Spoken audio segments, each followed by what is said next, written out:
Hello, welcome to another tutorial. In today's tutorial, we are going to be going through a very simple method to make a cowl neck top. So with this method, you can start to make your cowl neck more deeper, you can make it more wavy, or less deep. So if this is what you're interested in, you want to continue watching this video, click on the like button, subscribe to this channel, and let's get started. So this is the fabric I'm going to be using for this blouse. This is a flowered crepe and I have 1 yard here. So the first thing you are going to do is to fold your fabric into two. But as you can see, this fabric has a pattern, at some parts of the fabric, so I will not be able to fold it this way. So I'm going to be folding it like this in such a way that the pattern is going to be at the lower part of the blouse. So fold your fabric into two, and what you are going to use to fold your fabric into two is your hip measurement or your client's hip measurement. So you are going to divide the hip measurement into four, and then you add 1 inch for seam allowance. So my client's hip measurement is 37, so divided by 4, I have 9 1/4, and then I'm going to add 1 inch extra, so that's going to be 10 1/4. So I have 10.5 inches here folded into two. So I'm going to be pinning this together so that it does not move. So after folding your fabric into two, the next thing to do is to mark the length, your blouse length. So for my clients, my client's blouse length is 23.5. So I'm going to be adding 1.5 inches extra. So I'm going to be marking out 25 inches. So I'm going to mark 25 inches across, and then I'm going to be drawing a straight line across this point. So I'm going to be marking it with my ruler like this. So now this length is 25 inches and the wideness here is 10 1/4, which is my hip measurement divided by 4 plus 1 inch. So I'm going to cut this out now. So we are going to be marking out the back pattern first. So from this part now, I'm going to mark 3 inches for the neckline, and then I'm going to come down by 1 inch for the back part. So now I'm going to connect it this way. Remember, we are cutting the back part first. So I'm going to connect it this way, and this will be the neckline for the back part. So next, I'm going to put my tape here, then measure your shoulder measurement. So the shoulder measurement divided by 2. So for my clients is 14.5, so divided by 2 is 7 1/4, and that's what I've just marked here. Then come down here by 1 inch. Then from that 1 inch, you connect it to the neckline, and this will be the shoulder slope. So from the shoulder slope now, you are going to be marking your armhole. So to get your armhole, you are going to divide the bust measurement into 6 and then add 1.5. So for my clients, the bust measurement divided by 6 is 6 plus 1.5 is 7.5. But because I'm cutting directly on the fabric, so I'm going to include the ½ inch that I'm going to be using to stitch at the shoulder part. So I'm going to be marking 8 inches instead of 7.5. So go ahead and do the same. So now I'm going to connect this with a straight line. And now I'm going to be locating the middle of this armhole length. Then at the middle, I'll go in by ½ inch. Then I'm going to bring my curve rule and then connect the 3 points together and place it like this and connect it together. So I'm just going to make this line, my armhole depth, the line to be more visible. So this line is the chest line. So now I'm going to connect with my curve like this, just like the way you curve your regular blouse. So now below this armhole is where I'm going to be taking my bust measurement. So now divide your bust measurement into 4 and then mark it. Then you're going to be adding 1 inch extra for seam allowance.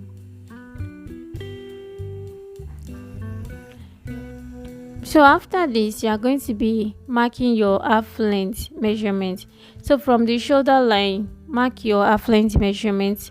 For me is 16 inches, so I'm going to mark it. And then at this 16 inches, I'm going to be taking the waist measurement. So divide your waist measurement into 4 and then you add 1 inch for seam allowance. The next thing is to get your hip measurement. So at this lower part, I'm going to divide the hip measurement into 4 and I'll also add 1 inch for seam allowance. So go ahead and do the same. Then I'm going to be connecting from the bust to the waistline and from the waistline to the hip line like this. So now I'm going to go ahead and cut this out. So I'm going to be starting from the armhole and then cut towards the neck and then the side. So this is the back part. So I'm going to be cutting the front part now. So to cut the front part, you're also going to be folding your fabric into two. You can see that I'm still taking note of the pattern, so I'm still going to make sure that the pattern is going to be at the lower part of the blouse. So while folding now, you are going to make your fold wider than the back part.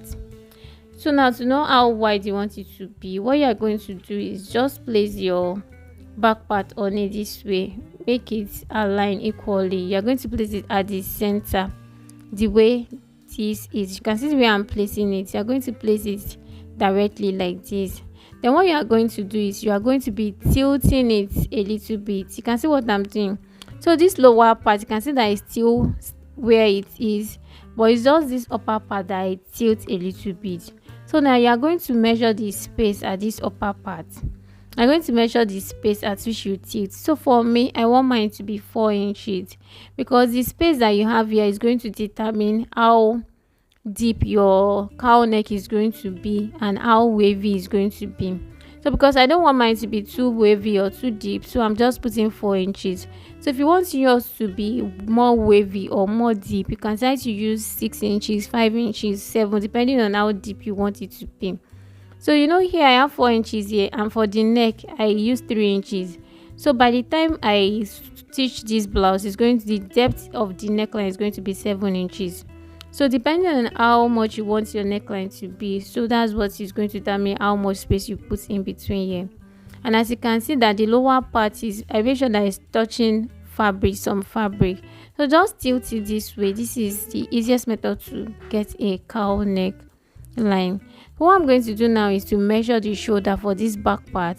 So this shoulder is 4 inches. Now I'm going to place that 4 inches on this side here. You are going to place it upward on this side. So this part is going to be the shoulder part for the front part. And what you are just going to do next is to connect a straight line like this. Just connect a straight line this way. So it is this simple. So that means you're just going to cut here and then follow the curve on this side and cut it out like that. So that is just all for the cowl neck, and it's going to give you a perfect cowl neck blouse. So this part is going to be the shoulder. So to know the shoulder while I'm stitching, I'm going to be notching that point. So I'm going to know where the shoulder ends. So now I'm going to notch it this way, and that will indicate where the shoulder ends. So now I'm going to be cutting out a facing for the front part. So I'm going to remove the back part now and then cut out the facing for the front part. So I've gone ahead to cut out a facing for it. So I'm going to bring it out now. So the length of this facing is 9 inches, and then the wideness is the same with the upper part of the front part of the front pattern, as you can see. So now, so that I can indicate the shoulder part on the facing also, I'm going to notch it alongside with the front part. So now what we are going to do is to cut the sleeve. So to cut the sleeve is going to be a very short sleeve. Remember that I'm using 1 yard for this style, so I just have to manage the fabric. So I'm going to be here I have 9 inches as my width, and then the length, I don't want the sleeve to be long, so I'm just going to be marking out 7 inches here. So I'm going to draw a straight line across these 7 inches. So that will be mark the beginning of my sleeve. So now I'm going to cut this out, the excess. Then I'm going to just mark my cap height, my sleeve curve this way. You can see the way I'm marking it, just my free hand. And then I'm going to be cutting this out. Then I'm going to be cutting the second part also. So this is the back part. Now we are going to be working on the back part. So now I'm going to be taping the neck of this back part, and I'm going to be using a bias that I cut out with this fabric. So I have 1 inch here in wideness, and it's long enough to cover the neck part. So what I'm going to do is to place it on the right side this way, and then I'm going to tape it around. Then I'm going to flip it to the other side and tape it on the wrong side. But first of all, let's tape it on the right side. So I'm done taping, and I've also gone ahead to notch it. So now I'm going to turn it to the wrong side, and then I'm going to be flipping it towards the wrong side. so that it's going to be easy for me to tape. So I'm just going to pin it all around the neckline.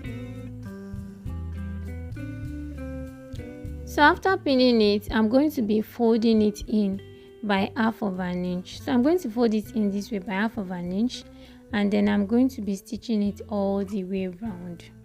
So I'm done stitching it, and this is what it gives me. So now it's time to work on the front part. So I'm going to open up the facing this way, and then I'm going to be opening the fabric also onto the right side, the front part. Then I'm going to place the right side of the facing on it also.